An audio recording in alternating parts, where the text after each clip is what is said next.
सुंदरकांड।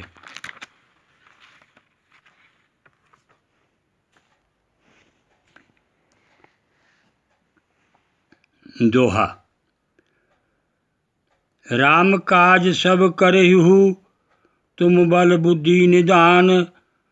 आशीष दई गई सो हर्ष चलो हनुमान। सियावर राम मेरे प्रभु राम, आओ भगवान करो कल्याण। मेरी परीक्षा के अनुसार तुम बल और बुद्धि के भंडार हो, इसलिए श्री राम के समस्त कार्यों को तुम बड़ी निपुणता से पूरा करोगे।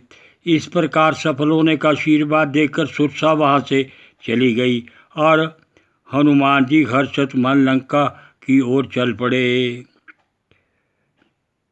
निश्चर एक सिंधु महु रही, करी माया नभु के खग गई। जीव जंतु जे गगन उड़ाही, जल बेलोक तिनके परिछाही। समुद्र के अंदर एक राक्षसी रहती थी जो अपनी माया के बल नवचार पक्षियों को पकड़ लेती थी। आकाश में जितने भी जीव उड़ते थे उसको परछाई को जल के अंदर ही देखकर गई। छाई सक सोना उड़ाई, यही विधि सदा गगन चर खाई। सोई छल हनुमान कह कीना, तासु कपट कपि तुर तहि जीना। इस परछाई को ही वह पकड़ लेती थी जिससे वे आगे उड़ नहीं पाते थे और जल में गिर पड़ते थे। इस प्रकार वह सदा नवचरों को खा जाया करती थी। वही छल उसने हनुमान जी के साथ भी किया, परंतु हनुमान जी ने उसके कपट को तुरंत ही पहचान लिया। ताहि मार मारुत सुत वीरा, मारसी पार गयो मति धीरा। तहाँ जाई देखी बन शोभा, गूंजत चंचरीक मधु लोभा। धीर बुद्धि महावीर पवन पुत्र हनुमान जी उसको मारकर समुद्र के उस पार चले गए। उस पार लंका में रमणीक वन और उपवनों की शोभा देखकर उन्हें बहुत अच्छा लगा। फूलों के रस के लोभी भंवरे वहाँ गुंजार रहे थे। नाना तरु फल फूल सुहाए, खगमृग वृंद देख मन भाए। शैल विशाल देखी एक आगे, ता पर आई चढ़ो वह त्यागे। फलों और फूलों से लदे हुए भांति भांति के वृक्ष शोभायमान हो रहे थे। पशु पक्षियों के समूह विशाल विचरण कर रहे थे। उन्होंने वृद्धाकार पर्वत दिखाई दिया, वह उस पर बिना किसी भय के दौड़कर चढ़ गए। उमा न कछु कपि कह अधिकाई, प्रभु प्रताप तय काली खाई। गिरि पर चढ़ी लंका तहीं देखी, कहीं न जाए अति दुर्ग विशेषी। शंकर जी ने पार्वती से कहा, हे पार्वती, इसमें हनुमान जी की कोई बड़ा महानता नहीं है, बल्कि यह तो प्रभु का ही प्रताप है जो काल को भी नाश कर डालता है। इस पहाड़ पर चढ़कर उन्होंने लंका नगरी का अवलोकन किया। उस नगरी में रावण का किला इतना विशाल था जिसका वर्णन नहीं किया जा सकता। अति उमंग जल निधि चौं पासा, कनक कोट कर परम प्रकाशा। वह किला बहुत ही ऊंचा था और उसके चारों तरफ खाई के रूप में समुद्र लहरा रहा था। उसकी सोने की बनी हुई चार दीवारी से एक अद्भुत चमक निकल रही थी जो प्रकाश फैला रही थी। कनक कोट विचित्र मणिकृत सुंदर्यता घना, चाहित रहट करब सब बिथि चारु पुन बहु विधि बना।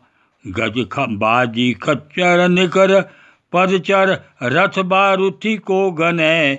बहुरूप निश्चर जूठ अति बल, सेन बरुतल नहीं बने। अनेक प्रकार की मणियों से जड़ी हुई चार दीवारी सुशोभित है, जिसके ऊपर बहुत से सुंदर सुंदर महल चौबारे आदि इमारतें बनी हुई हैं। उसमें सुंदर सड़कों के संगम स्थल अर्थात चौराहे, बाजार, गलियां आदि सुंदरता से बनाई गई हैं। लंका में हाथी, घोड़े, खच्चरों के समूह तथा रथों और पैदल सेनाओं के समूह इतने हैं कि उनकी गणना कौन कर सकता है। अनेक रूपों में राक्षसों का सैन्य बल है और अत्यंत बलशाली सेना है जिसका वर्णन नहीं किया जा सकता। वन बाग उपवन वाटिका सरकूप बापी सोहि, नर नाग सुर गंधर्व कन्या रूप मणि मन मोहि। कौमाल दे विशाल शैलम समान, अति बल गर्जहि, नाना अकरे बेरहि, बहुविधि एक एक गर तरजहि।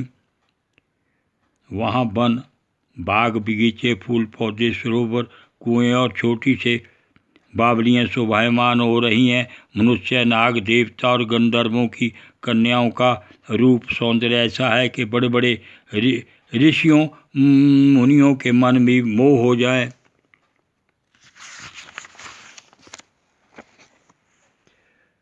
आकर्षित करने ही पर्वताकार अत्यंत बलशाली वाले मल्लयोद्धा गर्ज कर रहे हैं और नाना प्रकार के अखाड़ों में प्रकार से एक दूसरे के भिड़ंत कर रहे हैं और एक दूसरे को ललकार रहे हैं। करी जतन भट कोटन बिकट तन, नगर चाहो दिशी रची, कहूँ साहेब मायब मायब मानुष हेन तर अज खल विचार मची। ए लागी तुलसीदास इंद की कथा, कछु एक है रघुवीर सर तीरथ सरहि, त्यागी गति पैही सर।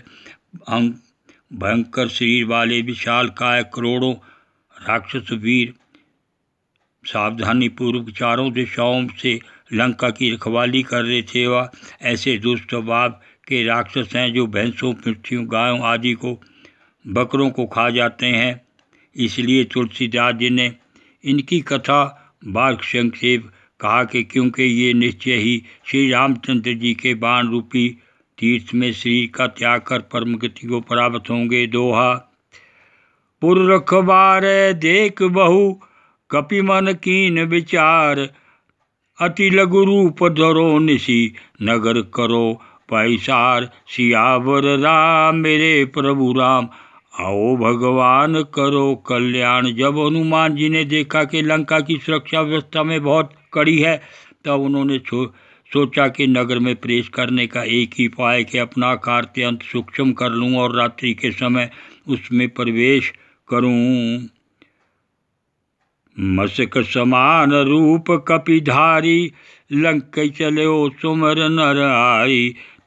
नाम लंकनी एक निश्चाचरी, सो कह चले इसमें निरंजरी। ऐसा सोचकर हनुमान जी ने अपना रूप छोटा मच्छर के समान कर दिया और मनुष्य रूप में अवतार लेने वाले भगवान श्री रामचंद्र जी का स्मरण कर लंका में प्रवेश करने लगे। लंका के द्वार पर रात्रि में विचरण करने वाली लंकनी नाम की एक राक्षसी रहती थी। उसने हनुमान जी को रोककर कहा, मेरा निरादर करके अर्थात बिना मेरी आज्ञा लिए तुम कैसे चले जा रहे हो? जाने नहीं मरम सठ मोरा, मोर आहार जहाँ लगी छोरा। मुठिका एक महा कपिहनि, रुद्र बमन धरनी धनहनि। अरे मूर्ख, तू मेरे भेद को नहीं जानता। जितने भी चोर हैं अर्थात छिपकर काम करते हैं वे सभी मेरा आहार बन जाते हैं। तब हनुमान जी ने उसको मुष्टिका का ऐसा प्रहार किया कि वह मुँह से रक्त वमन करती हुई भूमि पर लौटने लगी। बोल पवन सुत हनुमान की जय हो, जय हो, जय हो, जय हो, जय हो।